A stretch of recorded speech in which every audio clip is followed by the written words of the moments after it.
नमस्ते, म दिनेश।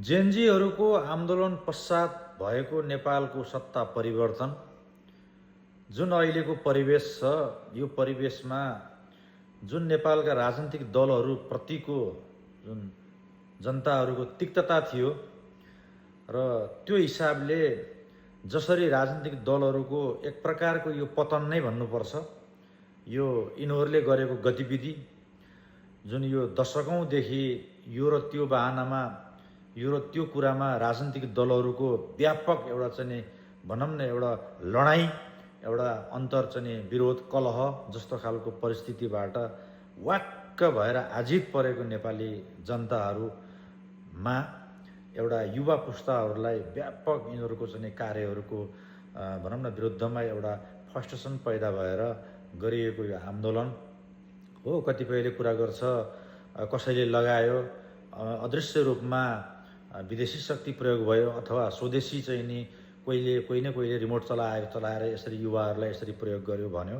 खैर, त्यो पाटो उनीहरूले भनेको एकतसम्म होला, कसैले रिमोट चलायो, यो पक्कै पनि कोही न कोही नभइकन यति ठुलो आन्दोलनको रूप त हुँदैन।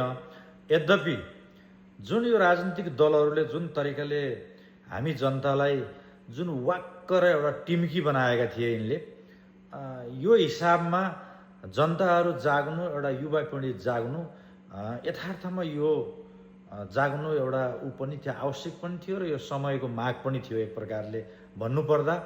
त्यसले गर्दा रिमोट चलाउनेहरू, पछाडिबाट गोटी चाल्नेहरू जोसुकै हुन्, तिनीहरूलाई मैले योभन्दा अगाडिको भिडियोमा पनि बहुत बहुत धन्यवाद छ। उनीहरूले जुनसुकै मनसाबाट गरे पनि यति गरिदिए, यो आवश्यक थियो। नेताहरूलाई चुट्नु यो समयको माग पनि थियो, यिनीहरूले गरेको ज्यादतीको परिणाम पनि हो भनेर मैले योभन्दा अगाडि पनि मैले मेरा भिडियोहरूमा राखेकै थिएँ। त्यसै अनुरूप जसरी यो राजनीतिक दलहरूलाई जुन युवा पुस्ताले सबक सिकायो, अहिले फेरि आएर केही दिन हुन पाएको छैन, यिनीहरू जुर्मुराएर व्यापक रूपमा चाहिँ पुच्छर सेपेर लुकेकाहरू अहिले पुच्छर ठड्याउँदै भन्दा त अहिले त सडकमै आएर चाहिँ भाषणहरू गर्ने र यो र त्यो गर्ने, जेनजीहरूले यो गरे त्यो गरे भन्न समेत लाजै नमानिकन अहिले व्यापक रूपमा चर्का खालका कुराहरू गरिरहेको परिस्थिति छ। अहिले राजनीतिक दलका छाउराहरू जो झोला बोकेर भनौँ न एउटा अन्धभक्त भएर झोला बोकेर यी दुनियाँलाई बेकुब बनाउने र चाहिँ नि गफैले ठिक्क पारेर यी चाहिँ लुटेर खान पलिएका नेताहरूका पछाडि लागेर यिनै हाम्रा मालिक हुन्, हाम्रा अन्नदाता नै यिनै हुन्, संसारमा हाम्रा भगवान महादेव पशुपतिनाथ पनि यिनै हुन् भनेर जुन तरिकाले एउटा युवा पुस्ता नै भन्नुपर्छ, एउटा उमेर भएका युवाहरू जस्तो कि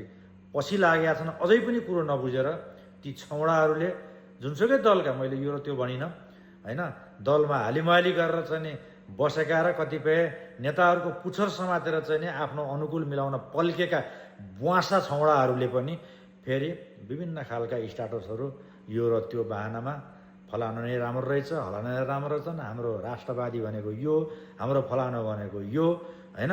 तिम्रा राष्ट्रवादीहरूले त यति वर्ष भइसक्यो नापिहाले नाप्नसम्म, त्यहाँभन्दा अझै गर्नुपर्ने त के छ र? कति गाना गाउँदै हिँड्छौ, कुन चाहिँ पार्टीका राष्ट्रवादीले के गरिसके भन्ने कुरो त हामीले छर्लङ्गै देखेका छौँ। राजनीतिक पार्टीमा आबद्ध भएर एउटा पार्टीको हल्का नैतिक समर्थनको रूपमा काम गरेर सही छ भने सही, गलत छ भने गलत गर्ने कुरो त हामीले पनि गरेका छौँ। खै त हामीलाई त यो त गुनगान गाउनु र हामी त्यति भक्तिगान गर्नुपर्ने जरुरत त छैन। यथार्थमा सही नै गरेका छ भनेदेखि जुनसुकै पार्टी पङ्क्ति समुदाय अथवा एउटा नागरिक समाज स्वतन्त्र व्यक्ति जसले गरे पनि राम्रो कुरा त यसले राम्रो गरेका छ है, यतिको गर्नु राम्रो कुरो, हामीलाई साथ दिनुपर्छ भन्न पनि डर लाग्छ भने होइन, युवा पुस्ता भएर बाँच्नुको र कुरा गर्नुको त यो जमानामा अर्थ पनि छैन, म त्यो देख्दिनँ। तर यद्यपि त्यस्ता खालका भनौँ न एउटा चाहिँ सङ्कोच खालका चाहिँ नि मनस्थिति बोकेर चाहिँ नि एउटा भनौँ न अरूको चाहिँ अरूले भनेको मन्त्रभन्दा बाहेक आफूले स्वच्छ तरिकाले सोच्न नसक्ने खालका मानसिक भएका व्यक्तिहरूको कमी यो नेपालमा छैन अहिले पनि। किन आजको यो परिवेशमा मुलुक यो खालको अवस्थामा गुज्रिरहेछ, तपाईँ हामीलाई यसरी बेकुब बनाए यसरी बेकुब बनाए कि सधैँ जनताको लागि गर्छौँ भन्ने सधैँ यिनी र यिनीहरूका परिवारको लागि भन्दा अरूलाई भएन कहिल्यै पनि। एउटा जनता सिटामोल नपाएर मरिरहेको परिप्रेक्ष्य छ यो नेपालमा। एउटा जनताले छोराछोरी राम्रो खालको चाहिँ पढ्ने लेख्ने खालका चाहिँ बुद्धिमानी खालका छोराछोरीहरू राम्रो पढाइमा ट्यालेन्ट भएका बच्चा बच्चीहरू हुँदाहुँदै पनि एउटा उनीहरूले चाहेअनुसार एउटा डक्टर इन्जिनियर पाइलट पढाउन नपाएर अन्तत सबैभन्दा सस्तो खालको शिक्षा के छ त्यो पढाउन बाध्य छ आज हरेक अभिभावकहरू होइन। जनताको यो हालत छ, यिनीका छोरछोरी विदेशमा गएर पढ्छन्, यिनीका छोरछोरी स्वदेशमा पढ्यो भने पनि यिनीका छोरछोरी फ्रीमा पढ्छन्। यिनलाई उपचार यिनलाई पखाला लाए पनि यी विदेश जान पाउने, यहाँ जनता सिटामोल नपाएर मरिरहेको परिप्रेक्ष्य छ। के चाहिँ दिए यिनले अहिलेसम्म र यिनको पक्षपोषण गर्नुपर्ने हामीले भन्नुहोस् त। युवा जगतहरू तपाईँहरू अझै पनि सचेत हुन्न, तपाईँहरू अझै पनि यिनका झोला बोकेर हिँड्नुहुन्छ। हो, हिँड्नुहोस्, झोला बोक्नुहुन्छ भने त्यसमा मेरो समस्या छैन। कुनै पार्टी पङ्क्तिमा लाग्नु भएको छ त्यसमा पनि मैले त तपाईँलाई सेन्सर लगाउन खोजेको होइन। तर जहाँ हुनुहुन्छ, जुन ठाउँमा हुनुहुन्छ, त्यहाँ गलतलाई गलत भन्न सक्ने आँट तपाईँमा छैन भने तपाईँ घर श्रीमतीको चाहिँ नि कपडा धोएर बस्नुहोस् घरमा, यथार्थमा नहिँड्नुहोस् कतै पनि। बिहा गर्नु भएको छैन भने अरू कसै घरको जहानको कपडा धुनुहोस्, घरमा चाहिँ खेत जोत्नुहोस्, बस्नुहोस्। तपाईँहरू जस्तो मान्छे समाज बनाउँछु भनेर लागेर हिँड्ने होइन। यो यथार्थ कुरो हो मैले गरेको। हेर्नुहोस्, मैले धेरै देखिरहेको छु, मेरै परिसरमा देखेको छु। आज भनौँ न एक प्रकारले नेपालकै परिवेशमा सबैतिर यो खालको समस्या छ होइन। यस्तो आयो अनि महाराज चाहिँ पुजेर बसेको छ, उसले जेसुकै गरे पनि उसको भक्तिगान गाइदिनै पर्ने, भक्तिगान गाउनै पर्ने। खै नगाउने हो भने राति आएर उसले समस्या पार्छ कि अथवा चारो रोक्छ कि के हो मैले बुझेन। त यस्तो परिवेशमा अबको 21औं शताब्दीका युवाहरू होइन, हिजोका हाम्रा बाजे बाउ आमाले हिजो जे गरे बुझेका थिएनन् एउटा कुरो थियो। तर अब हामी यति एडभान्स एउटा चाहिँ बेलामा चाहिँ भनौँ न एउटा जन्मिएर यो बेलामा चाहिँ हुर्किएर भएको मान्छेहरू आज अहिले पनि झोला बोकेर यी चोर बुवासा यी लुटेराहरूको पछाडि लागेर यिनका बारेमा चाहिँ नि यो यस्तो हो, हाम्रो त यस्तो हो, फलानो जिन्दाबाद होइन, यो पार्टी जिन्दाबाद। पार्टी आफैमा गलत होइन, व्यक्ति गलत हो, त्यो हामीलाई पनि थाहा छ राम्रोसँगले। हरेक पार्टीका आफ्ना नीतिहरू हुन्छन्, ती नीतिहरू कसैका पनि त्यति नराम्रा नीतिहरू त सायदै नहोला।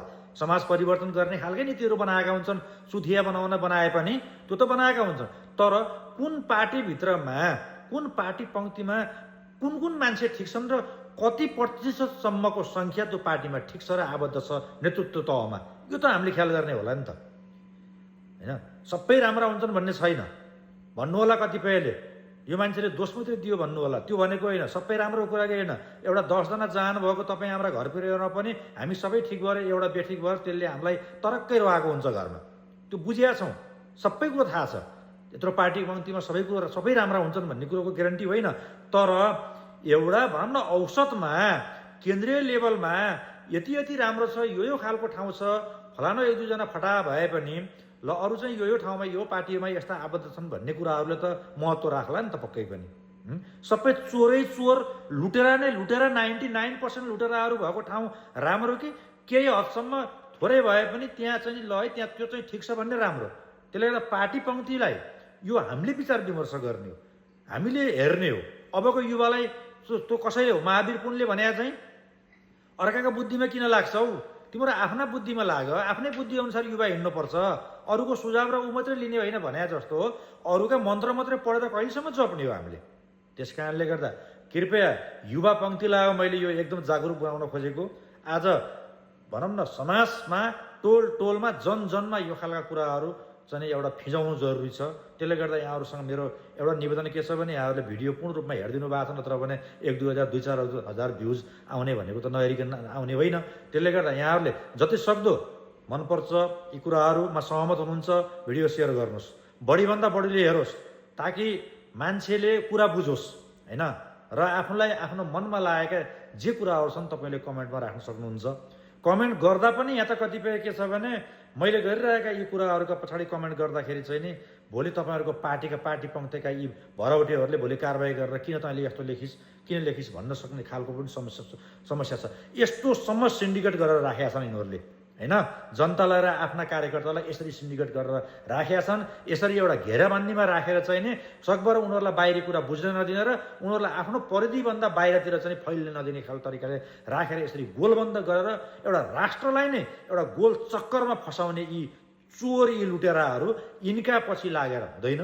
कृपया अब एउटा नयाँ तरिकाबाट जाने हो, चाहे अन्तरिम सरकार होस्, चाहे अर्को फुमन्तरे सरकार होस्, जोसुकै होस्, एनी हाउ नेपाल बन्नुपर्छ, मुलुक बन्नुपर्छ, हाम्रो समाजको रूपान्तरण हुनैपर्छ र जनताले, भोट दिने जनताले राज्यबाट हरेक सेवा सुविधाहरू पाउनुपर्छ, न कि कर मात्रै तिरेर हाम्रो मात्रै पैसा तिरेर यिनलाई पाल्ने, यिनका छोरछोरी जो छोरछोरीलाई पालिदिने र हामी सधैँ बुङ्गो हुने भन्ने अबदेखि हुँदैन। हिजो जे भयो भयो, अब हामी जाग्नै पर्छ।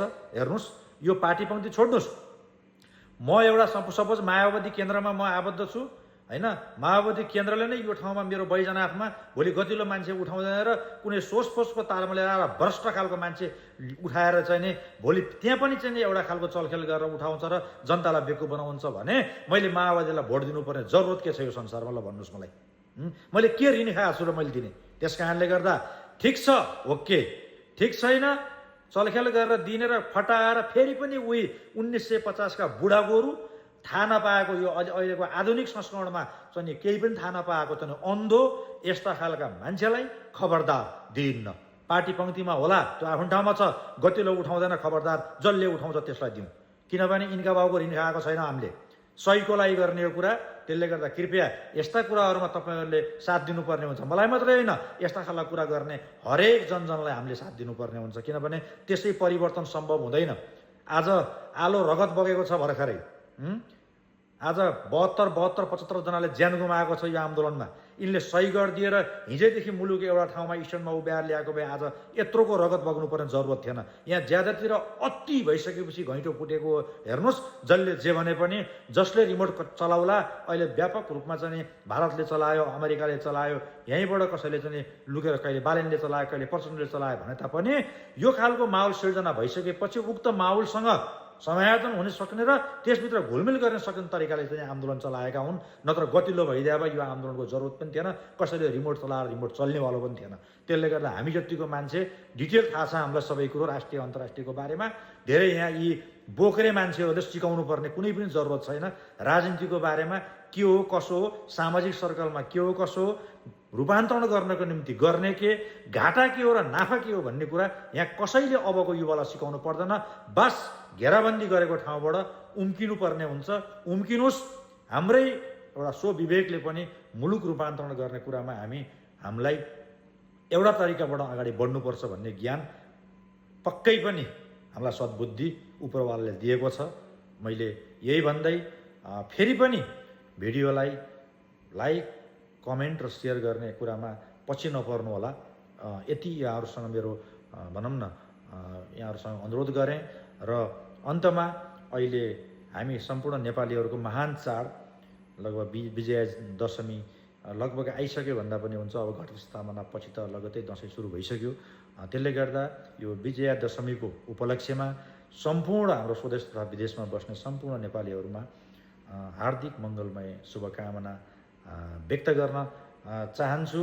र अन्त्यमा फेरि पनि एउटा मुलुकको रूपान्तरणको क्रममा अब मुलुकका युवा जगतहरू, युवा पिँढीहरू तपाईँ हामी नजाग्ने हो र फेरि पनि व्यवस्था गरेर मतलब नगर्ने हो भने जसरी अस्ति रामधुलाई पाएर गोदाई पाउँदा पनि अहिले सडकमा पुछर ठड्याएर फेरि लगभग निस्किन सुरु गरेका छन्। यसै गरी यिनले फेरि पनि जिते भने, फेरि दशकौँसम्म यिनले राज गरे भनेदेखि फेरि पनि हामी कता न कता हामी एउटा कुवाको भ्यागुतो जस्तो हुने निश्चित छ।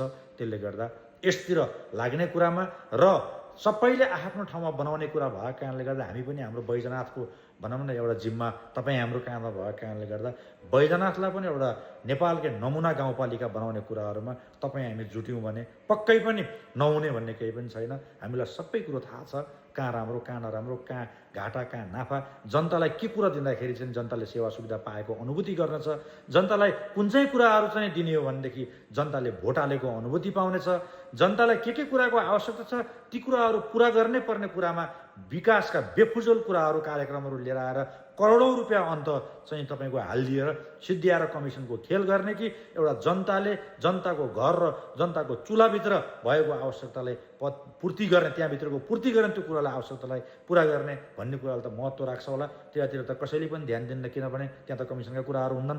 त्यसले गर्दा यी कुराहरू कहाँ चुहावट, कहाँ समस्या, कहाँ के छ भन्ने कुरा चाहिँ त यो राम्रोसँग युवा पङ्क्तिले हामीले बुझेकै छौँ। त्यसले गर्दा यी कुराहरूको निम्तिलाई पनि नयाँ तरिकाबाट जागरुक हुनको लागि यहाँहरू सबै लामबद्ध भएर लाग्नुहुनेछ भन्ने अपिलसहित मेरा भनाइहरू अन्त्य हुन्छ। हस्, नमस्ते।